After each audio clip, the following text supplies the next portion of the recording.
ଅସଲ କଥା ହେଉଛି ଏଇ ନିର୍ବାଚନ ବ୍ୟବସ୍ଥା ଭିତରେ ସେଠି ସରକାର ଅଛି, ସରକାର ହେଇଯାଇଛି, କିନ୍ତୁ ଅନ୍ୟ ଦଳମାନଙ୍କୁ ଭଙ୍ଗା ଯାଉଛି କାହିଁକି? ଏ ତ ପ୍ରଶ୍ନ। ନିର୍ବାଚନକୁ ଠିକ୍ ଭାବରେ କରେଇ ଦିଆଯାଉନି କାହିଁକି? ଯାହା ବେଙ୍ଗଲ ହେଲା, ଅନ୍ୟତ୍ର ହେଉଛି, ଯେମିତି ମୁଁ କହିଲି ରାଜ୍ୟସଭା ନମିନେସନ୍ କଥା ହେଲା ବା ଅନ୍ୟ ଆଡ଼େ ହେଉଛି, ଭୋଟର ଲିଷ୍ଟ SIR ଜରିଆରେ ଯେଉଁ କଥା କାର୍ଯ୍ୟ ଚାଲିଛି, ଏସବୁ ଜିନିଷ ନେଇକି ପ୍ରଶ୍ନ ଉଠୁଛି। କ'ଣ ଲକ୍ଷ୍ୟ? ସମସ୍ତେ କହୁଛନ୍ତି ବିଜେପିର ଏକମାତ୍ର ଲକ୍ଷ୍ୟ ହେଉଛି ନିର୍ବାଚନ ନ କରେଇ ମଧ୍ୟ 2024ରେ ହୁଏତ ପୂର୍ଣ୍ଣ ସଂଖ୍ୟା ଦେବେ, 240 ତାଙ୍କର ଅଛି, ପୂର୍ଣ୍ଣ ସଂଖ୍ୟା ମିଳିଲାନି, NDAର ଶାସନ ଚାଲିଛି, କିନ୍ତୁ ସେଇ ନିର୍ବାଚନ ନ କରିକି ମଧ୍ୟ ପାର୍ଲାମେଣ୍ଟରେ 2/3 ମେଜରିଟି ରାଜ୍ୟସଭା ଆଉ ଲୋକସଭାରେ ଆଚିଭ୍ କରନ୍ତି। ଏଇ ଲକ୍ଷ୍ୟରେ ଚାଲିଛି। ଆପୁର 7 ଜଣ ସଦସ୍ୟକୁ ଆଣିଲେ, ଅନ୍ୟ ଆଡ଼ୁ ନେଉଛନ୍ତି, ବର୍ତ୍ତମାନ ତୃଣମୂଳ କଂଗ୍ରେସ ରାଜ୍ୟସଭା ସଦସ୍ୟମାନେ ଇସ୍ତଫା ଦେଉଛନ୍ତି ଏବଂ ଅନ୍ୟ ଆଡ଼ୁ କହିଲେ ଅନପୋଜ ଇଲେକ୍ଟ ହେଇଗଲେ। ବର୍ତ୍ତମାନ ରାଜ୍ୟସଭା ଯେଉଁ ହେଲା ନିର୍ବାଚନ, ଯେଉଁଠି ବିହାର ଅନାଥ ହେଇକି ତାଙ୍କର ସଂଖ୍ୟା ବଢ଼ୁଛି ଏବଂ ସେଇଟା 2/3 ହେଇଯିବ ଏବଂ ଲୋକସଭାର ମନ୍ତ୍ରୀକୁ ଥାର୍ଡ଼ କରିବା ଦରକାର। ଭାରତବର୍ଷର ସଂସଦୀୟ ଗଣତନ୍ତ୍ର, ରାଜନୈତିକ ଦଳୀୟ ବ୍ୟବସ୍ଥା ଉପରେ ଗୋଟେ ବଡ଼ ଧରଣର ପ୍ରହସନର କାହାଣୀ ଗତକାଲି ରବିବାର ଦିନ ଦେଖିବାକୁ ମିଳିଛି। ଯେତେବେଳେ ତୃଣମୂଳ କଂଗ୍ରେସର 19 ଜଣ ଥିଲେ, କହୁଛନ୍ତି ଆଉ ଜଣେ ବି ଆସିବ, 20 ଜଣ ସାଂସଦ ରବିବାର ଦିନ ସେମାନେ ଦଳରୁ ଅଲଗା ହୋଇ ଗୋଟେ ସେପାରେଟ୍ ଗ୍ରୁପ୍ କରିବା ପାଇଁ ବାଚସ୍ପତିଙ୍କୁ ଭେଟିଲେ। ରବିବାର ଦିନ ବାଚସ୍ପତି ତାଙ୍କୁ କହିପାରିଥାନ୍ତେ, ବାଚସ୍ପତି କହିପାରିଥାନ୍ତେ ସୋମବାର ଦିନ ଆସ। ରବିବାର ଦିନ ବାଚସ୍ପତିଙ୍କୁ ସେମାନେ ଭେଟିଲେ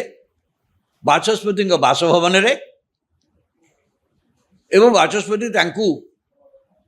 ଗୋଟେ ସେପାରେଟ୍ ଗ୍ରୁପ୍ର ମାନ୍ୟତା ଦେଇଛନ୍ତି, କିନ୍ତୁ ଦଳବଦଳ ନିରୋଧ ଆଇନ ଅନୁସାରେ ସେପାରେଟ୍ ଗ୍ରୁପ୍ର କୌଣସି ବ୍ୟବସ୍ଥା ନାହିଁ। ଯେଉଁମାନେ 2/3 ମେଜରିଟି, 2/3 ଗୋଟେ ଭାବୁଥିଲେ 2/3 ବ୍ରେକ୍ କରିପାରିବେ, କି ଯେଉଁମାନେ ବ୍ରେକ୍ କରିବେ ସେମାନେ ଗୋଟିଏ କୌଣସି ଦଳ ସହିତ ମିଶିବେ, they will merge with another party. ସେମାନେ ଗୋଟେ ସେପାରେଟ୍ ବ୍ଲକ୍ ହେଇକି ରହିପାରିବେନି। ଆଉ ମର୍ଜର କହିଲେ, ଯଦି ମର୍ଜର କହିଲେ ପ୍ୟାରେଣ୍ଟ ପାର୍ଟି ହେଉଛି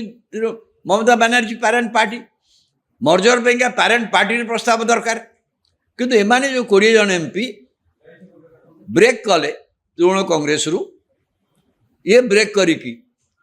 ଦଳବଦଳ ନିରୋଧ ଆଇନଙ୍କ ଗୋଟେ ଆଢ଼ୁଆ ଦେଖେଇଦେବା, ମାନେ ବାଟ ଓଗାଳିବା ପାଇଁ ସେମାନେ ଗତକାଲି ଗୋଟିଏ ନୂଆ ଦଳ, ଆପଣ ସେ ଦଳ ନାଁ କେହି ହୁଏତ ଜାଣିନଥିବେ, national Citizen Party of India ବୋଲି ଗୋଟେ ଦଳ, ତା ନାଁ ହୁଏତ କେହି ଜାଣିନାହାନ୍ତି, ଭାରତବର୍ଷ କେହି ଜାଣିନାହାନ୍ତି, ସେଇ ଦଳରେ ମିଶିଛନ୍ତି ଏବଂ ସ୍ପିକର ତାକୁ ମଧ୍ୟ ଅନୁମୋଦନ ଦେଇଛନ୍ତି। ଏବଂ ସେଇ ଯେଉଁ nationalist citizen Party of India, ଇଏ NDAକୁ ସମର୍ଥନ କରିବ, ନ୍ୟାସନାଲ ଡେମୋକ୍ରାଟିକ୍ ଆଲାଏନ୍ସକୁ ସମର୍ଥନ। 20 MP ବାହାରିଲେ ତୃଣମୂଳ କଂଗ୍ରେସରୁ 2/3 ମେଜରିଟି, ସେ ଗୋଟେ ପାର୍ଟିରେ ମର୍ଜର ହେବା ଦରକାର। ଦଳବଦଳ ନିରୋଧ ଆଇନ କହୁଛି ସେପାରେଟ୍ ଗ୍ରୁପ୍ ହେଇପାରିବେ ନାହିଁ ଏବଂ ମିଶୁଛନ୍ତି କାହା ହାତରେ? National Citizen Party of India. National Citizen Party of India କିଏ? ନାଇଁ, ସେ ଦଳକୁ କେହି ଜାଣନ୍ତିନି। ସେ ଗୋଟିଏ ଦଳ, ଯେଉଁ ଦଳ 2023ରେ ତ୍ରିପୁରାରେ ଆଉ ମେଘାଳୟରେ କିଛି ନିର୍ବାଚନ ଲଢ଼ିଥିଲା, ଗୋଟିଏ ରେଜିଷ୍ଟର୍ଡ ପଲିଟିକାଲ ପାର୍ଟି। ନିର୍ବାଚନ କମିଶନ ପାଖରେ ପ୍ରାୟ 2,500 ରାଜନୈତିକ ଦଳ ଅଛନ୍ତି। 2004ରୁ 2,500 ଦଳ ରେଜିଷ୍ଟ୍ରିଭୁକ୍ତ ହେଇକି ଅଛନ୍ତି। ସେମାନେ ତାଙ୍କର ଅଧିକାଂଶ ନିର୍ବାଚନ ଲଢ଼ନ୍ତିନି। ଏ ଦଳ ତ୍ରିପୁରାରେ ଆଉ ଏ ନିର୍ବାଚନ ଲଢ଼ିଥିଲା ସତ, କିନ୍ତୁ ଏମାନେ କୌଣସି ଭୋଟ୍ ପାଇନଥିଲେ। ଭୋଟ୍ ଲଢ଼ିବା ଫଳରେ କ'ଣ ହେଇଛି ନା, ୟାଙ୍କୁ କୌଣସି ରେକଗ୍ନିସନ୍ ନାହିଁ ୟାଙ୍କର। ଏ ଦଳର କେବେ ଯେଉଁ ସ୍ୱୀକୃତି ଦଳ କେବେ ପାଇନି, କେବଳ ରେଜିଷ୍ଟର୍ଡ ପଲିଟିକାଲ। ଓଡ଼ିଶାରେ ମଧ୍ୟ ଜାଣିଥାନ୍ତୁ, ଓଡ଼ିଶାରେ ମଧ୍ୟ ବି ବୋଧେ 20ରୁ ଅଧିକା पॉलिटिकल पार्टी अच्छा रजिस्टर्ड पॉलिटिकल पार्टी अच्छा more than 2000 political party registered political party अच्छा क्यों से स्वीकृति पाते रजिस्टर्ड पॉलिटिकल पार्टी तो से हिसाब से गोटे नेशनल ये दल के निर्वाचन जीतनी विधानसभा को जीतनी ये भोट भी पाइनि कि से ही दल मिशुंट किए नाई 20 तृणमूल कांग्रेस सांसद कहीं ना दल बदल निरोध आईन को बाट उगलियापाई निरोध आईन व्यवस्था जेहेतु अच्छी चाकू ये कर निजे से कथा बंदोपाध्याय जड़े बहुत सीनियर एमपी जी 7 थर लोकसभा निर्वाचित होने प्रथम प्रियदास मनशंकर कहते ममता बानार्जी अति घनिष्ठ ये भी आरसी की ओडिशा आसते आप जानते चिटफंड मामलें ओडिशा जेल भी थे सी कहते दल बदल निरोध आईन व्यवस्था अनुसार आमको कार्य करने पड़ुଛି अरे माने केते एटा राजनीतिक स्तर में सर्वोच्च स्तर में गोटे टाउटरी व्यतीत अन्य किसी नुहे गोटे संसदीय व्यवस्था ये टाउटरी व्यतीत किसी नुहे दल बदल निरोध आईन ऑब्जेक्टिव कौन दल बदल निरोध आईन ऑब्जेक्टिव जहाँ से ऑब्जेक्टिव हूँ जे दल गुड़िक जो माने जो दलरू निर्वाचित होउचंती जो दल सिंबल निर्वाचित होउचंती से दल को छाड़ी जापारे कहीं लोक मैंने भोट देती से गोटे निर्दिष्ट दल और निर्दिष्ट सिंबल को भोट देती आपन ताकू छाड़ी जाऊ कहले आपन किंतु गोटे व्यवस्था है प्रथम जो 1/3 थिला ताकू हटेकी 2003 जो व्यवस्था है ये 2/3 दरकार संख्या खाली 2/3 संख्या कले हेनी से माने इमिडिएटली गोटे दल में मिसबे can not remain as a separate entity तेणु एमाने आ निजको तृणमूल कांग्रेस बोली दाबी करूना कि देखो साथी माने जे पश्चिमबंग बाहरी विधानसभा 58 60 विधायक से माने कौन कहते से विरोधी दल नेतार मर्यादा दिखाई बीजेपी सरकार विरुद्ध में से विरोधी दल भूमिका ने से निजक क्लेम कर आम प्रकृत तृणमूल कांग्रेस यह कहते कि एमाने ये कौन कले ये कहले ना ना ना आम मिशीगलु कौथे Nationalist Citizen Party of India जार कौन अस्तित्व नाला देखु माने टाउटर कौ सीमा को जाऊँच माने सर्वस्तर में आउ लोकसभा बाचस्पति जी हूँ दल विदल निरोध आईन रक्षक कहीं दल बदल निरोध आईन जिते हम अभियोग हम जहाँ हम तार विचारक होचन से विचारक निजे उपस्थित रही निजे स्वीकृति दे ये कम रविवार दिन करुँचा भी अनेक आश्चर्य करुँचे से भावुन शिवसेना जमी है ये भी हो देखु कितु पश्चिमबंग से पंथा से नहीं ना पश्चिमबंग में भिन्न पंथा ने कहले आम प्रकृत तृणमूल कांग्रेस और ग्रुप नेता को विरोधी दल नेतार मर्यादा दिखाई किंतु ये जो मैंने 20 जन अलग होती से कहते आम एनडीए सदस्य हो गलु आम एनडीए को समर्थन करूँ भावतु से शिवसेना कथा जो मैंने शिवसेना तो 2टा ग्रुप है अल्टीमेटली अवश्य ता विषय में सुप्रीमकोर्ट स्पष्ट भाव कहले जे पारेंट पॉलिटिकल पार्टी हूँ इम्पोर्टाट मर्जर विषय में स्पष्ट भाव कहले किंतु से दल को भांगिकी पार्टी सबु स्तर विभाजन करके निर्वाचन कमिशन रु सिंबल आनिक किंतु सुप्रीमकोर्ट कहते जे व्यवस्था मतलब सुप्रीमकोर्ट जो कहते से अनुसार यदि प्रकृत में बाचस्पति राय दे ताले तो सिंधु ग्रुपटार अधिकांश सदस्य दल बदल आईन अनुसार सदस्य चली जाते किंतु स्पीकर कले ना डेरी करदे पुणी निर्वाचन से किंतु 2टा दल से किंतु तृणमूल कांग्रेस क्षेत्र में ये गोटाए कथा विधानसभा होची एमाने कहते आम ये एवं से विधानसभा है कौन हो विधानसभा क्लेम करा कले जे आमको जो आम तृणमूल कांग्रेस जो विधायक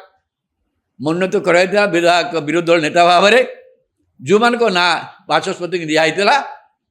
समस्त विधायक मान से फर्जरी फर सिग्नेचर होता आम मैंने कि प्रकृत में चाहूनु जे सी आम नेता बोली आम नुआ नेता से बाछुं ये फर्जरी नहीं कि पुणी से गोटा केस चली जो थे अभिषेक बानार्जी सीआईडी चढ़ऊ हो पूछताछ चली କେମିତି ଫର୍ଜରୀ କଲ ଇଏ ଗୋଟାଏ ଅଧା କିନ୍ତୁ ପାର୍ଲାମେଣ୍ଟରେ କ'ଣ ହେଉଛି ଦେଖନ୍ତୁ ଠିକ୍ ଓଲଟା କଥା କଲେ ଏବଂ ମିଶିଗଲେ National Citizen Party of India ତା ଦେହରେ ମିଶିଗଲେ ଯାହାର କୌଣସି ଅସ୍ତିତ୍ୱ ନାହିଁ ଯାହାର କୌଣସି ଚିହ୍ନବର୍ଣ୍ଣ ନାହିଁ। ଏଇ ଯେଉଁ ଅବସ୍ଥା ହେଉଛି ଏକରେ ବଙ୍ଗଳା ଇଲେକ୍ସନରେ ଯାହା ସବୁ ହେଇଛି ସେଥିରେ ଗୁରୁତର ପ୍ରଶ୍ନ ବି ଏବେ ବି ଅଛି। ଠିକ୍ ଅଛି ବିଜେପି ସେ ଜିତିଛି କିନ୍ତୁ ସେ ନିର୍ବାଚନ ପ୍ରକ୍ରିୟାକୁ ନେଇ ପ୍ରଶ୍ନବାଚୀ ରହିଛି। ଭୋଟର ଲିଷ୍ଟରୁ ଭୋଟରମାନଙ୍କୁ ବାଦ ଦେବା 34 ଲକ୍ଷ ଭୋଟର ଏବେ ବି ଆବଜୁକେସନ୍ ହେଇନାହିଁ ଟ୍ରିବ୍ୟୁନାଲ ଆଗରେ ଅଛି ସେଥିରେ ଭୋଟ ହେଇଗଲା ଏବଂ ବିଜେପି ଆଉ ତୃଣମୂଳ କଂଗ୍ରେସ ଭିତରେ ବ୍ୟବଧାନ ଥିଲା 32 ଲକ୍ଷର এই ନିର୍ବାଚନ ଫଳାଫଳ କିନ୍ତୁ ସେଥିରୁ ବର୍ତ୍ତମାନ ତୃଣମୂଳ କଂଗ୍ରେସ ଯେଉଁମାନେ ବାହାରିଲେ ତା ଦେହରୁ ବର୍ତ୍ତମାନ ବାହାରିକି ଗୋଟେ ଗୋଟେ ଯାଉଛନ୍ତି କାରଣ ଦଳ ସରକାରରୁ ବାହାରିଗଲା। ତାପରେ ସେ ଘଟଣା ଚାଲନ୍ତୁ ସେ ବିଷୟରେ ତ ଚାଲିଛି ସେଠି ବହୁତ ଦୂର ଚାଲିଛି କେତେ ଦୂର ଚାଲିଛି ସବୁ ଲୋକମାନଙ୍କୁ ଗୋଟିଏ ପରେ ଭାବିତ କରାହେଉଛି ରଖାହେଉଛି କିନ୍ତୁ ପାର୍ଲାମେଣ୍ଟ ସ୍ତରରେ ଯାହା ହେଲା ସେଇଟା ସମସ୍ତଙ୍କୁ ଲଜ୍ଜିତ କରିଛି ଏଇଟା ଦେଖିକି ଏବଂ ତାକୁ ଯଦି ଆପଣ ଯୋଡ଼ିଦେବେ ଯାହା ହେଲା ମଧ୍ୟପ୍ରଦେଶରେ राज्यसभा नॉमिनेशन रे मीनाक्षी नटराजन नॉमिनेशन रिजेक्ट होगा घटना से राज्यसभा मत 3 जन जाक बीजेपी सदस्य मैंने अनअपोज इलेक्ट हो गले जदिव कांग्रेस सदस्य संख्या अच्छा से जड़े प्रार्थी निर्वाचित हवा कथा किंतु रिजेक्शन होगा रिजेक्शन विरुद्ध से इलेक्शन कमिशन गले सुप्रीमकोर्ट को गले सुप्रीमकोर्ट कहला से तो डिक्लेयर हो गला इलेक्शन प्रोसेस तो हेनी बर्तमान इलेक्शन केस जरिए आस सेपरेट इलेक्शन केस जरिए आस पुणी हाइकोर्ट रू हम हाइकोर्ट इलेक्शन केस 10 वर्ष पूर्व कौन इलेक्शन केस 5 वर्ष 10 वर्ष पूर्व डिसाइड होना एवं तो माड्रास हाइकोर्ट संक्रांत में गोटे गुरुत्वपूर्ण राय देते तो से दृष्टि देखिगले आपको देखिकी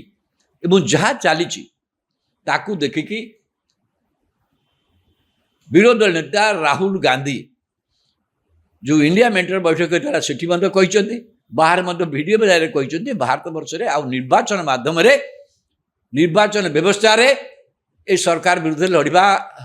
क्या निर्वाचन व्यवस्था को लेकिन आम जहाँ को लेकिन जदि जेहेतु समस्त डेमोक्रेटिक इंस्टीट्यूशन से निर्वाचन कमिशन ठू आरंभ करी सुप्रीमकोर्ट ठू आरंभ करी बा सीडी ईडी सीबीआई ए सब व्यवस्था इंस्टीट्यूशन बर्तमान कैप्चर हो जाइए तेणु आउ कौटी न्याय मिलूना तेणु आउ निर्वाचन जरिया ये सरकार को प्रतिरोध करने संभव हम ना तेणु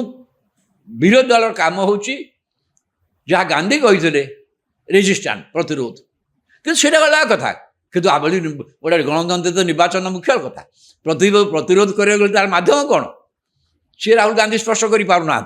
सी दोसरा कथा किंतु बर्तमान यही घटना आहु लोक भितर धारणा होची किसी लोक भितर यही सब देखला ये प्रकृति में निर्वाचन जो गला निर्वाचन 2024 निर्वाचन है लोकसभा बीजेपी तार संख्या गरिष्ठता पाइलानी कि तथापि सरकार कला कारण एनडीए संख्या गरिष्ठता पाइला किंतु बर्तमान कौन हो संख्या गरिष्ठता पाइला नरेंद्र मोदी 12 वर्ष रु अधिका काल शासन कला तार मध्य पृथ्वी पालन होती इवन इलेक्टेड प्राइम मिनिस्टर हिसाब से नरेंद्र मोहन पंडित जवाहरलाल नेहरू को रेकर्ड को सी अतिक्रांत कर किंतु असल कथा हूँ यही निर्वाचन व्यवस्था भितर से सरकार अच्छी सरकार हो जाइए किंतु अन्य दल मान को भंगा जाऊँगी कहीं ये तो प्रश्न निर्वाचन को ठीक भाव कर दि जाऊनी कहीं जहाँ बेंगल है अन्यत्र हूँ कहली राज्यसभा नॉमिनेशन कथा अन्य आड़े हूँ भोटर लिस्ट एसआईआर जरिया जो कथा कार्य चली ये सब जिनिस नहीं प्रश्न उठू कौन लक्ष्य समस्ते कहते बीजेपी एकमात्र लक्ष्य हूँ निर्वाचन नक 2024 हुए तो पूर्ण संख्या 240 टांकर अच्छी पूर्ण संख्या मिललानी एनडीए शासन चलती किंतु से निर्वाचन नक पार्लियामेंट 2/3 मेजोरिटी राज्यसभा और लोकसभा अचीव कर दिए यही लक्ष्य चलती आप 7 जन सदस्य को आइले अन्न आड़ू नौ बर्तमान तृणमूल कांग्रेस राज्यसभा सदस्य इस्तीफा दौरान एवं अन्न आड़ कहले अनअपोज इलेक्ट हो गले बर्तमान राज्यसभा जो है निर्वाचन जो बिहार अनाथ हो संख्या बढ़ुची एवं से 2/3 हो लोकसभा मंत्री 2/3 करवा दरकार कहीं आप जानते जस्ट ମହିଳା ନିର୍ବାଚନ ତରବରୀ ଭାବରେ ମହିଳା ସଂରକ୍ଷଣ ନାମରେ ସମ୍ବିଧାନ ସଂଶୋଧନ ଯେଉଁ ବ୍ୟବସ୍ଥା ଆସିଥିଲା ସେଥିରେ କିନ୍ତୁ ଡିଲିମିଟେସନ୍ କଥା ଥିଲା ବୋଲି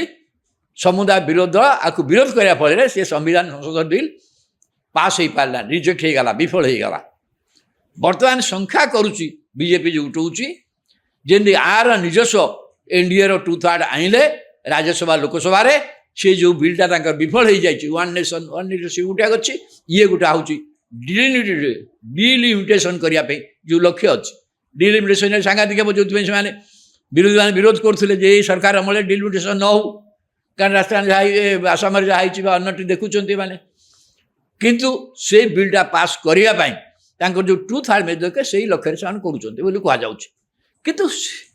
ତା ଅର୍ଥ ଏଇଟା ଲୋକମାନଙ୍କର ଜନସାଧାରଣଙ୍କର ରାୟ, ବିରୋଧୀ ଗୋଟା କାର୍ଯ୍ୟ ନୁହେଁ କି। ଜନସାଧାରଣ ଗୋଟିଏ ମତ ଦେଲେ ତା ବିରୁଦ୍ଧରେ ଆଉ ଗୋଟିଏ ମତ ଆସିବା ତା କିଛି ଆମେ ଯୋଗାଡ଼ କରିଦେବା। ଯିଏ କୌଣସି ଦଳ ଯଦି ରାଜି ହେବ ନା ଏହାକୁ ସମର୍ଥନ କରିବା, ବିରୋଧୀ ଦଳ ପାଇଁ ରାଜି ହୋଇପାରନ୍ତି, ସେ ତୃଣମୂଳ କଂଗ୍ରେସରୁ ରାଜି ହୋଇପାରନ୍ତି, ଅନ୍ୟମାନେ ରାଜି ହୋଇପାରିବେ। କିନ୍ତୁ ଏଇ ଯୋଉ କରିକି କୌଣସି ପ୍ରକାରେ ଦଳକୁ ଭାଙ୍ଗି ଇଏ କରି ଏ ଦଳ ଭାଙ୍ଗିବାରେ ଖାଲି ଏଇଥିରେ ହେଉଛି ଯେଉଁ ପୁରା ବିରାଟ ଅର୍ଥ କାରବାର ହେଉଛି ବୋଲି ସିଧାସଳଖ ଅନେକ ଅଭିଯୋଗ କରୁଛନ୍ତି, ଅନେକ ସୋସିଆଲ ମିଡ଼ିଆରେ ସିଧାସଳଖ କରୁଛି, କୋଟି କୋଟି ଟଙ୍କାର କାରବାର ହେଉଛି। ଭୂପେନ୍ଦ୍ର ଯାଦବ ଆଦର ମଧ୍ୟସ୍ଥି ଅଛି କେନ୍ଦ୍ରମନ୍ତ୍ରୀ ନେଉଛନ୍ତି ତାଙ୍କରି ବାସଭବନରେ ବସିକି, ତାପରେ ଏମାନେ ଯାଉଛନ୍ତି ସ୍ପିକରକୁ ଭେଟିବା ପାଇଁକା। ଏଇଟା କ'ଣ ଭଲ ଲାଗୁଛି ଭାରତବର୍ଷ ଗଣତନ୍ତ୍ର? ଭାରତବର୍ଷ ସଂସଦୀୟ ଗଣତନ୍ତ୍ର ପ୍ରତି ଭଲ ସମ୍ବେଦ ଯାଉଛି ନା ଲୋକ ଭିତରେ ଧାରଣା ବଢ଼ି ବଢ଼ି ଚାଲିଛି ଯେ ଆଉ ନିର୍ବାଚନ ପ୍ରକ୍ରିୟାରେ ବୋଧହୁଏ ଭାରତବର୍ଷରେ କୌଣସି ପରିବର୍ତ୍ତନ ସମ୍ଭବ ନୁହେଁ, ନିର୍ବାଚନ ବାହାରେ କିଏ ଚିନ୍ତା କରିବାକୁ ପଡ଼ିବ। ଏଇ ଧାରଣା ଯଦି ଲୋକଙ୍କ ଭିତରେ ହୁଏ ବହୁତ ସାଂଘାତିକ ହେବ, ଯେମିତି ସୋଭିଏତ ୟୁନିୟନ ରଷିଆରେ ହେଉଛି। ସେଇଭଳିଆ ସିଚୁଏସନ୍ ଅବସ୍ଥା ଭାରତବର୍ଷର ହେବା ଉଚିତ ନୁହେଁ। ଏବଂ ଆଣ୍ଟି ଡିଫେକ୍ସନ୍ ଲଟା ସେ ଦୃଷ୍ଟିରୁ ବହୁତ ଗୋଟେ ଗୁରୁତ୍ୱପୂର୍ଣ୍ଣ ଇନଷ୍ଟ୍ରୁମେଣ୍ଟ ଥିଲା। ଯାହା ଲୋକମାନେ ରାୟ ଦେଉଛନ୍ତି ନିର୍ବାଚନରେ ତାକୁ ତ ଆମେ ସମ୍ମାନ ଦେବା ନା। ଯେଉଁମାନେ ବିଜେପି ବିରୁଦ୍ଧରେ ଲଢ଼ିକି ଲୋକସଭାକୁ ଗଲେ 2024ରେ, ସେମାନେ ବର୍ତ୍ତମାନ ନୂଆ ଦଳ କରିକି ଇଣ୍ଡିକୁ ସମର୍ଥନ କରିବୁ କହିଲେଣି, କିନ୍ତୁ ଲଢ଼ିକି ଯାଇଥିଲେ ବିଜେପି ବିରୁଦ୍ଧରେ। ଏଇ ଯେଉଁ ବ୍ୟବସ୍ଥା ଏଇଟା ଗୋଟେ ଗଣତନ୍ତ୍ର। ନରେନ୍ଦ୍ର ମୋଦି ଗୋଟେ ବଡ଼ ଆଚିଭମେଣ୍ଟ କରିଛନ୍ତି, 3 ଥର ଲଗାତାର ଭାବରେ ପ୍ରଧାନମନ୍ତ୍ରୀ ଅଛନ୍ତି, ଏବେ ମଧ୍ୟ ଅଛନ୍ତି। କିନ୍ତୁ ତା ଅର୍ଥ ନୁହେଁ ଆମେ ସଂସଦୀୟ ଗଣତନ୍ତ୍ରର ଯେଉଁ ମୌଳିକ ଭିତ୍ତିଭୂମିଗୁଡ଼ାକୁ ନଷ୍ଟ କରିଦେବା। ମୁଁ ଭାବୁଛି ତୃଣମୂଳ କଂଗ୍ରେସ କ୍ଷେତ୍ରରେ ଯାହା ହେଉଛି ଏଇଟା ସମସ୍ତ ଭିତରେ ଧାରଣା ସୃଷ୍ଟି କରୁଛି। ଆଉ ନିର୍ବାଚନ ବ୍ୟବସ୍ଥାରେ, ନିର୍ବାଚନ ଜରିଆରେ ଆଉ କୌଣସି ପରିବର୍ତ୍ତନ ବା ବ୍ୟବସ୍ଥାର ସରକାରର ପରିବର୍ତ୍ତନ ସମ୍ଭବ ନୁହଁ। କାହିଁକି ଯାହା ଯିଏ ବି ନିର୍ବାଚିତ ହେଲେ ସେ ତ ଯେକୌଣସି ଦଳକୁ ସେ ଭାଙ୍ଗି ଦେଇପାରିବେ, ଯେକୌଣସି ଦଳକୁ ଏକସ୍ୱର କରିଦେଇପାରିବେ। ସୋ ଏଭଳି ଗୋଟେ ବାତାବରଣ ହେବା ଦଳ ପାଇଁ, ଦେଶ ପାଇଁ, ଗଣତନ୍ତ୍ର ପାଇଁ ଆଦୌ ଶୁଭଙ୍କର ନୁହେଁ।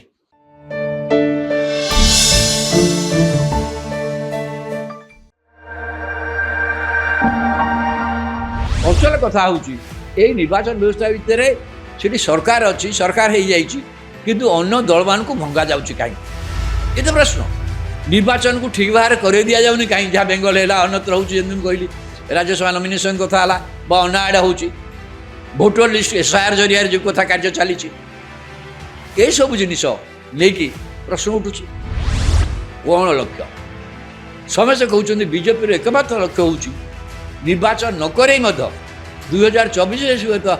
ପୂର୍ଣ୍ଣ ସଂଖ୍ୟା ଦେବେ, 240 ତାଙ୍କର ଅଛି, ପୂର୍ଣ୍ଣ ସଂଖ୍ୟା ମିଳିଲାନି, ଏନ୍ଡିଏର ଶାସନ ଚାଲିଛି। କିନ୍ତୁ ସେଇ ନିର୍ବାଚନ ନ କରିକି ମଧ୍ୟ ପାର୍ଲାମେଣ୍ଟରେ 2/3 ମେଜରିଟି ରାଜ୍ୟସଭା ଆଉ ଲୋକସଭାରେ ଆଚିଭ୍ କରନ୍ତି। ଏଇ ଲକ୍ଷ୍ୟରେ ଚାଲିଛି। ଆପୁର 7 ଜଣ ସଦସ୍ୟକୁ ଆଣିଲେ, ଅନ୍ୟ ଆଡ଼ୁ ନେଉଛନ୍ତି। ବର୍ତ୍ତମାନ ତୃଣମୂଳ କଂଗ୍ରେସ ରାଜ୍ୟସଭା ସଦସ୍ୟମାନେ ଇସ୍ତଫା ଦେଉଛନ୍ତି ଏବଂ ଅନ୍ୟ ଆଡ଼ୁ କହିଲେ ଅନଅପୋଜ ଇଲେକ୍ଟ ହେଇଗଲେ। ବର୍ତ୍ତମାନ ରାଜ୍ୟସଭା ଯେଉଁ ହେଲା ନିର୍ବାଚନ, ଯେଉଁଠି ବିହାର ଅନାଥ ହେଇକି ତାଙ୍କର ସଂଖ୍ୟା ବଢ଼ୁଛି ଏବଂ ସେଇଟା 2/3 ହେଇଯିବ ଏବଂ ଲୋକସଭାର ମଧ୍ୟ 2/3 କରିବା ଦରକାର। ଭାରତବର୍ଷର ସଂସଦୀୟ ଗଣତନ୍ତ୍ର, ରାଜନୈତିକ ଦଳୀୟ ବ୍ୟବସ୍ଥା ଉପରେ ଗୋଟେ ବଡ଼ ଧରଣର ପ୍ରହସନର କାହାଣୀ ଗତକାଲି ରବିବାର ଦିନ ଦେଖିବାକୁ ମିଳିଛି। ଯେତେବେଳେ ତୃଣମୂଳ କଂଗ୍ରେସର 19 ଜଣ ଥିଲେ, କହୁଛନ୍ତି ଆଉ ଜଣେ ବି ଆସିବ, 20 ଜଣ ସାଂସଦ ରବିବାର ଦିନ ସେମାନେ ଦଳରୁ ଅଲଗା ହୋଇ ଗୋଟେ ସେପାରେଟ୍ ଗ୍ରୁପ୍ କରିବା ପାଇଁ ବାଚସ୍ପତିଙ୍କୁ ଭେଟିଲେ। ରବିବାର ଦିନ ବାଚସ୍ପତି ତାଙ୍କୁ କହିପାରିଥାନ୍ତେ ସୋମବାର ଦିନ ଆସ। ରବିବାର ଦିନ ବାଚସ୍ପତିଙ୍କୁ ସେମାନେ ଭେଟିଲେ ବାଚସ୍ପତିଙ୍କ ବାସଭବନରେ ଏବଂ ବାଚସ୍ପତି ତାଙ୍କୁ ଗୋଟେ ସେପାରେଟ୍ ଗ୍ରୁପ୍ର ମାନ୍ୟତା ଦେଇଛନ୍ତି। କିନ୍ତୁ ଦଳବଦଳ ନିରୋଧ ଆଇନ ଅନୁସାରେ ସେପାରେଟ୍ ଗ୍ରୁପ୍ର କୌଣସି ବ୍ୟବସ୍ଥା ନାହିଁ। ଯେଉଁମାନେ 2/3 ମେଜରିଟି 2/3 ଗୋଟେ ଭାବୁଥିଲେ 2/3 ବ୍ରେକ୍ କରିପାରିବେ କି ଯେଉଁମାନେ ବ୍ରେକ୍ କରିବେ ସେମାନେ ଗୋଟିଏ କୌଣସି ଦଳ ସହିତ ମିଶିବେ, they will merge with another party. ସେମାନେ ଗୋଟେ ସେପାରେଟ୍ ବ୍ଲକ୍ ହେଇକି ରହିପାରିବେନି। ଆଉ ମର୍ଜର କହିଲେ, ଯଦି ମର୍ଜର କହିଲେ ପ୍ୟାରେଣ୍ଟ ପାର୍ଟି ହେଉଛି Mamata Banerjee parent party. Merger ପାଇଁକା ପ୍ୟାରେଣ୍ଟ ପାର୍ଟିର ପ୍ରସ୍ତାବ ଦରକାର। କିନ୍ତୁ ଏମାନେ ଯେଉଁ 20 ଜଣ MP ବ୍ରେକ୍ କଲେ ତୃଣମୂଳ କଂଗ୍ରେସରୁ, ଇଏ ବ୍ରେକ୍ କରିକି ଦଳବଦଳ ନିରୋଧ ଆଇନଙ୍କ ଗୋଟେ ଆଢୁଆ ଦେଖେଇଦେବା ମାନେ ବାଟ ଓଗାଳିବା ପାଇଁ ସେମାନେ ଗତକାଲି ଗୋଟିଏ ନୂଆ ଦଳ, ଆପଣ ସେ ଦଳ ନାଁ କେହି ହୁଏତ ଜାଣିନଥିବେ, national Citizen Party of India ବୋଲି ଗୋଟିଏ ଦଳ, ତା ନାଁ ହୁଏତ କେହି ଜାଣିନାହାନ୍ତି, ଭାରତବର୍ଷ କେହି ଜାଣିନାହାନ୍ତି, ସେଇ ଦଳରେ ମିଶିଛନ୍ତି ଏବଂ ସ୍ପିକର ତାକୁ ମଧ୍ୟ ଅନୁମୋଦନ ଦେଇଛନ୍ତି। ଏବଂ ସେଇ ଯେଉଁ nationalist citizen Party of India ଇଏ NDAକୁ ସମର୍ଥନ କରିବ, ନ୍ୟାସନାଲ ଡେମୋକ୍ରାଟିକ୍ ଆଲାଏନ୍ସକୁ ସମର୍ଥନ। 20 MP ବାହାରିଲେ ତୃଣମୂଳ କଂଗ୍ରେସରୁ 2/3 ମେଜରିଟି। ସେ ଗୋଟେ ପାର୍ଟିରେ ମର୍ଜର ହେବା ଦରକାର। ଦଳବଦଳ ନିରୋଧ ଆଇନ କହୁଛି ସେପାରେଟ୍ ଗ୍ରୁପ୍ ହେଇପାରିବେ ନାହିଁ ଏବଂ ମିଶୁଛନ୍ତି କାହାଥିରେ? National Citizen Party of India. National Citizen Party of India କିଏ? ନା ସେ ଦଳକୁ କେହି ଜାଣନ୍ତିନି। ସେ ଗୋଟିଏ ଦଳ ଯେଉଁ ଦଳ 2023ରେ ତ୍ରିପୁରାରେ ଆଉ ମେଘାଳୟରେ କିଛି ନିର୍ବାଚନ ଲଢ଼ିଥିଲା। ଗୋଟିଏ ରେଜିଷ୍ଟର୍ଡ ପଲିଟିକାଲ ପାର୍ଟି। ନିର୍ବାଚନ କମିଶନ ପାଖରେ ପ୍ରାୟ 2,500 ରାଜନୈତିକ ଦଳ ଅଛନ୍ତି। 2004ରୁ 2,500 ଦଳ ରେଜିଷ୍ଟ୍ରିଭୁକ୍ତ ହେଇକି ଅଛନ୍ତି। ସେମାନେ ତାଙ୍କୁ ଅଧିକାଂଶ ନିର୍ବାଚନ ଲଢ଼ନ୍ତିନି। ଏ ଦଳ ତ୍ରିପୁରାରେ ଆଉ ଏ ନିର୍ବାଚନ ଲଢ଼ିଥିଲା ସତ, କିନ୍ତୁ ଏମାନେ କୌଣସି ଭୋଟ୍ ପାଇନଥିଲେ। ଭୋଟ୍ ଲଗାଇବା ଫଳରେ କ'ଣ ହେଇଛି ନା ୟାଙ୍କୁ କୌଣସି ରେକଗ୍ନିସନ୍ ନାହିଁ ୟାଙ୍କର। ଏ ଦଳର କେବେ ଯେଉଁ ସ୍ୱୀକୃତି ଦଳ କେବେ ପାଇନି, କେବଳ ରେଜିଷ୍ଟର୍ଡ ପଲିଟିକାଲ। ଓଡ଼ିଶାରେ ମଧ୍ୟ ଜାଣିଥାନ୍ତୁ, ଓଡ଼ିଶାରେ ମଧ୍ୟ ବି ବୋଧେ 20ରୁ ଅଧିକା ପଲିଟିକାଲ ପାର୍ଟି ଅଛନ୍ତି, ରେଜିଷ୍ଟର୍ଡ ପଲିଟିକାଲ ପାର୍ଟି ଅଛନ୍ତି। More than 2,000 political party registered political party ଅଛନ୍ତି। କିନ୍ତୁ ସେମାନେ ସ୍ୱୀକୃତି ପାଉଛନ୍ତି ରେଜିଷ୍ଟର୍ଡ ପଲିଟିକାଲ ପାର୍ଟି। ତ ସେଇ ହିସାବରେ ଗୋଟେ ନ୍ୟାସନାଲ ଏବଂ ଏ ଦଳ କେବେ ନିର୍ବାଚନ ଜିତିନି, ବିଧାନସଭା କୋଉଠି ଜିତିନି, ହେଇନି, ଭୋଟ୍ ବି ପାଇନି। କିନ୍ତୁ ସେଇ ଦଳରେ ମିଶୁଛନ୍ତି କିଏ ନା 20 ତୃଣମୂଳ କଂଗ୍ରେସ ସାଂସଦ। କାହିଁକି ନା ଦଳବଦଳ ନିରୋଧ ଆଇନକୁ ବାଟ ଓଗାଳିବା ପାଇଁ ନିରୋଧ ଆଇନ ବ୍ୟବସ୍ଥା ଯେହେତୁ ଅଛି ଚାକୁ ଇଏ କରିବ। ନିଜେ ସେ କଥା ବନ୍ଦୋପାଧ୍ୟାୟ ଜଣେ ବହୁତ ସିନିୟର MP ଯିଏକି 7 ଥର ଲୋକସଭାକୁ ନିର୍ବାଚିତ ହେଲେଣି। ପ୍ରଥମେ ପ୍ରିୟଦାସ ମନସୁଙ୍କର କହୁଥିଲେ, ମମତା ବାନାର୍ଜୀଙ୍କ ଅତି ଘନିଷ୍ଠ। ଏଠି ବି ଆରେଷ୍ଟ ହେଇକି ଓଡ଼ିଶା ଆସିଥିଲେ, ଆପଣ ଜାଣିଛନ୍ତି। ଚିଟଫଣ୍ଡ ମାମଲାରେ ଓଡ଼ିଶା ଜେଲରେ ବି ଥିଲେ। ସେ କହିଛନ୍ତି ଦଳବଦଳ ନିରୋଧ ଆଇନ ବ୍ୟବସ୍ଥା ଅନୁସାରେ ଆମକୁ ଏ କାର୍ଯ୍ୟ କରିବାକୁ ପଡ଼ୁଛି। ଆରେ ମାନେ କେତେ ଏଇଟା ରାଜନୈତିକ ସ୍ତରରେ ସର୍ବୋଚ୍ଚ ସ୍ତରରେ ଗୋଟେ ଟାଉଟରି ବ୍ୟତୀତ ଅନ୍ୟ କିଛି ନୁହେଁ।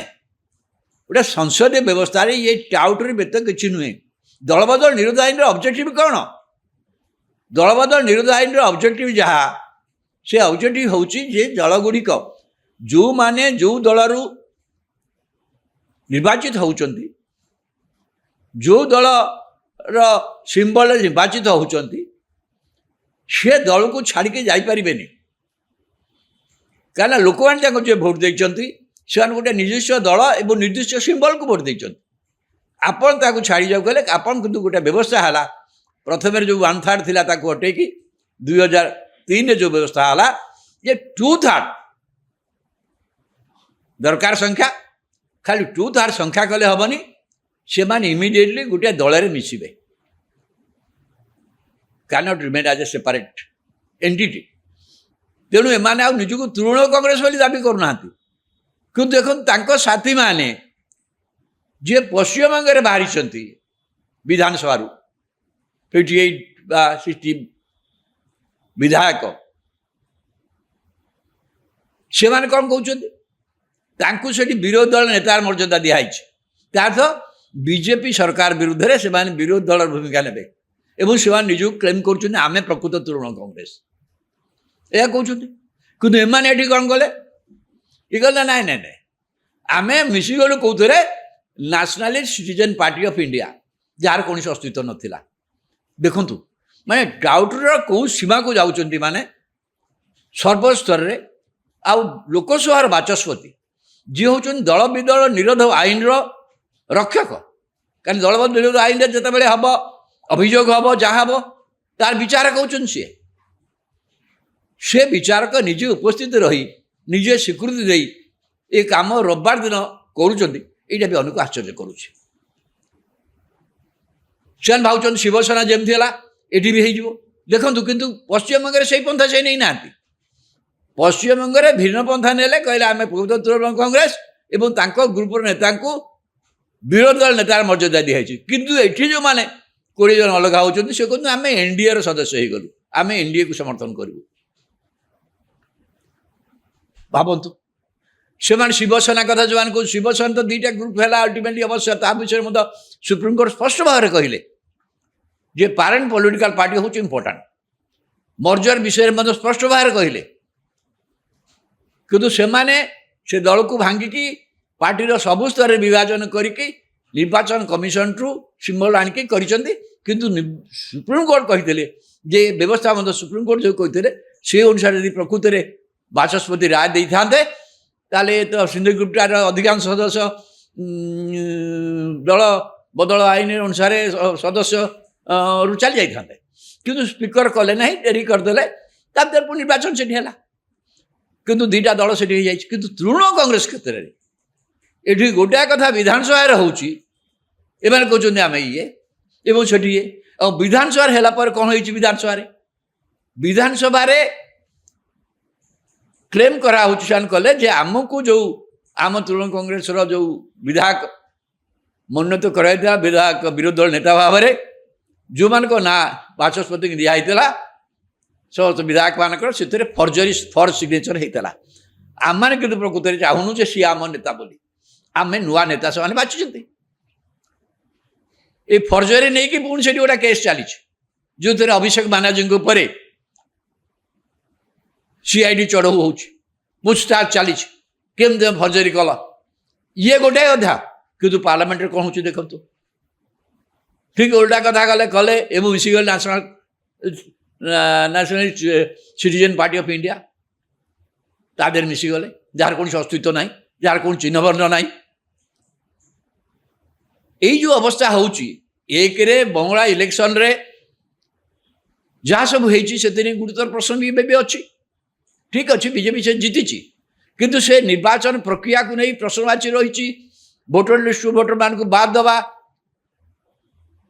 34 लाख भोटर एबे भी एब्जुकेशन है ना ट्रिब्यूनाल आगे अच्छी से भोट हो गला एवं बीजेपी आ तृणमूल कांग्रेस भितर व्यवधान था 32 लाख ये निर्वाचन फलाफल कि से बर्तमान तृणमूल कांग्रेस जो बाहर तादूर बर्तमान बाहर गोटे जाऊँ कारण दल सरकार बाहरी गला तापर से घटना चलतु से विषय तो चली से बहुत दूर चली केते दूर चली सब लोक मान गोटे पर भावित कराऊँच रखाऊँ किंतु पार्लियामेंट स्तर जहाँ है समस्त लज्जित कर देखिकी जदि आप जोड़ीदे जहाँ मध्यप्रदेश रे राज्यसभा नॉमिनेशन रे मीनाक्षी नटराजन नॉमिनेशन रिजेक्ट होगा घटना से राज्यसभा मतलब 3 जन जाक बीजेपी सदस्य मैंने अनअपोज्ड इलेक्ट हो गले जदिव कांग्रेस सदस्य संख्या अच्छा से जड़े प्रार्थी निर्वाचित हवा कथा किंतु रिजेक्शन होगा रिजेक्शन विरुद्ध से इलेक्शन कमिशन को गले सुप्रीमकोर्ट को गले सुप्रीमकोर्ट कहला से तो डिक्लेयर हो गला इलेक्शन प्रोसेस तो हेनी बर्तमान इलेक्शन केस जरिए आस सेपरेट इलेक्शन केस जरिए आस पुणी हाइकोर्ट रू हम हाइकोर्ट इलेक्शन केस 10 वर्ष पूर्व कौन इलेक्शन केस 5 वर्ष 10 वर्ष पूर्व डिसाइड हो ना एवं तो माड्रास हाइकोर्ट संक्रांत में गोटे गुरुत्वपूर्ण राय देते तो से दृष्टि देखिगले आपको देखिकी जहाँ चली देखिकी विरोधी दल नेता राहुल गांधी जो इंडिया मेंटर बैठक था सेठी कहते बाहर भिडियो बेलाय कहते भारत वर्ष में आउ निर्वाचन माध्यम निर्वाचन व्यवस्था रे ए सरकार विरुद्ध लड़वा क्या निर्वाचन व्यवस्था को लेकिन आम जहाँ को लेकिन जदि जेहेतु समस्त डेमोक्रेटिक इंस्टीट्यूशन से निर्वाचन कमिशन ठू आरंभ करी सुप्रीम कोर्ट ठू आरंभ करी बा सीडी ईडी सीबीआई ए सब व्यवस्था इंस्टीट्यूशन बर्तमान कैप्चर्ड हो जाइए तेणु आउ कौटी न्याय मिलूना तेणु आउ निर्वाचन जरिया ए सरकार को प्रतिरोध करने संभव हम ना तेणु विरोधी दल काम हो जहाँ गांधी कही रेजिस्टांट प्रतिरोध कि गला कथा कि आभली गोटे गणतंत्र तो निर्वाचन मुख्य कथा प्रतिरोध करने तार माध्यम कौन सी राहुल गांधी स्पष्ट कर पारना से दोसरा कथा किंतु वर्तमान यही घटना आहु लोक भितर धारणा हो किसी लोक भितर यही सब देखला ये प्रकृति में निर्वाचन जो गला निर्वाचन 2024 निर्वाचन हो लोकसभा बीजेपी तार संख्यागरिष्ठता पाइलानी कि तथापि सरकार कला कारण एनडीए संख्यागरिष्ठता पाइला किंतु वर्तमान कौन हो संख्यागरिष्ठता पाइला नरेंद्र मोदी 12 वर्ष रु अधिका काल शासन कला तार मध्य पृथ्वी पालन होती even elected prime minister Narendra Mohan Pandit Jawaharlal Nehru को रेकर्ड को सी अतिक्रांत कर किंतु असल कथा हूँ निर्वाचन व्यवस्था भितर से सरकार अच्छी सरकार हो जाइए किंतु अन्य दल मान को भंगा जाऊँगी कहीं ये तो प्रश्न निर्वाचन को ठीक भाव कर दि जाऊनी कहीं जहाँ बेंगल है अन्यत्र हूँ कहली राज्यसभा नॉमिनेशन कथा अन्य आड़े हूँ भोटर लिस्ट एसआईआर जरिया जो कथा कार्य चली ये सब जिनिस नहीं प्रश्न उठू कौन लक्ष्य समस्ते कहते बीजेपी एकमात्र लक्ष्य हूँ निर्वाचन नक 2024 तो पूर्ण संख्या 240 अच्छी पूर्ण संख्या मिललानी एनडीए शासन चलती किंतु से निर्वाचन नक पार्लियामेंट 2/3 मेजोरिटी राज्यसभा और लोकसभा अचीव करबे यही लक्ष्य चलते आपुर 7 जन सदस्य को आइले अन्न आड़ू नौ बर्तमान तृणमूल कांग्रेस राज्यसभा सदस्य इस्तीफा दौरान एवं अन्न आड़ू कहले अनअपोज इलेक्ट हो गए बर्तमान राज्यसभा जो है निर्वाचन जो बिहार अनाथ हो संख्या बढ़ुची एवं सेटा 2/3 हो लोकसभा मंत्री 2/3 करवा दरकार कहीं आप जानते जस्ट महिला निर्वाचन तरबरी भाव में महिला संरक्षण नाम संविधान संशोधन जो व्यवस्था आसीला से डिलिमिटेशन कथा थिला बोली समुदाय विरोध दल आपको विरोध करने फल से संविधान संशोधन बिल पास हो पारा रिजेक्ट हो गला विफल हो गला बर्तमान संख्या करुच्ची बीजेपी जो उठाऊँगी जमी आर निजस्व एनडीए 2/3 आइले राज्यसभा लोकसभा से जो बिलटा विफल हो जाए 1 नेशन 1 लीडरशिप गोटे अच्छी ये गोटा हूँ डिलिमिटेशन करने जो लक्ष्य अच्छी डिलिमिटेशन सांघातिक जो विरोधी मैंने विरोध करते सरकार अमल डिलिमिटेशन न हो कारण राजस्थान जहाँ आसाम जहाँ अन्य देखुं मैंने किंतु से बिलटा पास करने जो 2/3 मेजर से लक्ष्य से कहुँ किंतु तार तो यहाँ लोक मान जनसाधारण राय विरोधी गोटे कार्य नुहे कि जनसाधारण गोटे मत देले ता विरोध में आ गए मत आसवा कि आम जोगाड़ कर जी कौन दल जब राजी हम नायक समर्थन करवा विरोधी दल राजी हो पारती से तृणमूल कांग्रेस राजी हो पारती अनुमान राजी हो पारे कि जोर करी कौन प्रकार दल को भांगी ये करी ए दल भांगार खाली ये जो पूरा विराट अर्थ कारबार हो सीधा सड़क अनेक अभियोग करनेक सोशल मीडिया सीधा सड़क कर कोटी कोटी टकार कारबार हो भूपेन्द्र यादव आदर मध्यस्थी अच्छी केन्द्र मंत्री नौन तांकरी बासभवन में बसिकी मान जाऊँ स्पीकर को भेटिया ये कौन भल लगुच भारत वर्ष गणतंत्र भारत वर्ष संसदीय गणतंत्र प्रति भल संवेद जाऊँगी ना लोक भितर धारणा बढ़ी बढ़ी चली যে ନିର୍ବାଚନ ପ୍ରକ୍ରିୟାରେ ବୋଧହୁଏ ଭାରତବର୍ଷ ରେ କୌଣସି ପରିବର୍ତ୍ତନ ସମ୍ଭବ ନୁହେଁ ନିର୍ବାଚନ ବାହାରେ କିଏ ଚିନ୍ତା କରିବାକୁ ପଡ଼ିବ ଏଇ ଧାରଣା ଯଦି ଲୋକଙ୍କ ଭିତରେ ହୁଏ ବହୁତ ସାଂଘାତିକ ହେବ ଯେମିତି ରଷିଆ ସୋଭିଏତ ୟୁନିୟନ ରଷିଆରେ ହେଉଛି ସେଇଭଳିଆ ସିଚୁଏସନ୍ ଅବସ୍ଥା ଭାରତବର୍ଷର ହେବା ଉଚିତ ନୁହଁ ଏବଂ ଆଣ୍ଟି ଡିଫେକ୍ସନ୍ ଲଟା ସେ ଦୃଷ୍ଟିରୁ ବହୁତ ଗୋଟେ ଗୁରୁତ୍ୱପୂର୍ଣ୍ଣ ଇନଷ୍ଟ୍ରୁମେଣ୍ଟ ଥିଲା ଯାହା ଲୋକମାନେ ରାୟ ଦେଉଛନ୍ତି ନିର୍ବାଚନରେ ତାକୁ ତ ଆମେ ସମ୍ମାନ ଦେବା ନା ଯେଉଁମାନେ ବିଜେପି ବିରୁଦ୍ଧରେ ଲଢ଼ିକି ଲୋକସଭାକୁ ଗଲେ 2024ରେ ସେମାନେ ବର୍ତ୍ତମାନ ନୂଆ ଦଳ କରିକି ଇଣ୍ଡିକୁ ସମର୍ଥନ କରିବାକୁ କହିଲେଣି କିନ୍ତୁ ଲଢ଼ିକି ଯାଇଥିଲେ ବିଜେପି ବିରୁଦ୍ଧରେ ଏଇ ଯେଉଁ ବ୍ୟବସ୍ଥା ଏଇଟା ଗୋଟେ ଗଣତନ୍ତ୍ର ନରେନ୍ଦ୍ର ମୋଦି ଗୋଟେ ବଡ଼ ଆଚିଭମେଣ୍ଟ କରିଛନ୍ତି 3 ଥର ଲଗାତାର ଭାବରେ ପ୍ରଧାନମନ୍ତ୍ରୀ ଅଛନ୍ତି ଏବେ ମଧ୍ୟ ଅଛନ୍ତି କିନ୍ତୁ ତା ଅର୍ଥ ନୁହେଁ ଆମେ ସଂସଦୀୟ ଗଣତନ୍ତ୍ରର ଯେଉଁ ମୌଳିକ ଭିତ୍ତିଭୂମିଗୁଡ଼ାକୁ ନଷ୍ଟ କରିଦେବା ମୁଁ ଭାବୁଛି ତୃଣମୂଳ କଂଗ୍ରେସ କ୍ଷେତ୍ରରେ ଯାହା ହେଉଛି ଏଇଟା ସମସ୍ତ ଭିତରେ ଧାରଣା ସୃଷ୍ଟି କରୁଛି ଆଉ ନିର୍ବାଚନ ବ୍ୟବସ୍ଥାରେ ନିର୍ବାଚନ ଜରିଆରେ ଆଉ କୌଣସି ପରିବର୍ତ୍ତନ ବା ବ୍ୟବସ୍ଥାର ସରକାରର ପରିବର୍ତ୍ତନ ସମ୍ଭବ ନୁହଁ କାହିଁକି ଯାହା ଯିଏ ବି ନିର୍ବାଚିତ ହେଲେ ସେ ତ ଯେକୌଣସି ଦଳକୁ ସେ ଭାଙ୍ଗି ଦେଇପାରିବେ ଯେକୌଣସି ଦଳକୁ ଏକସ୍ୱର କରିଦେଇପାରିବେ ସୋ ଏଭଳି ଗୋଟେ ବାତାବରଣ ହେବା ଦଳ ପାଇଁ ଦେଶ ପାଇଁ ଗଣତନ୍ତ୍ର ପାଇଁ ଆଦୌ ଶୁଭଙ୍କର ନୁହେଁ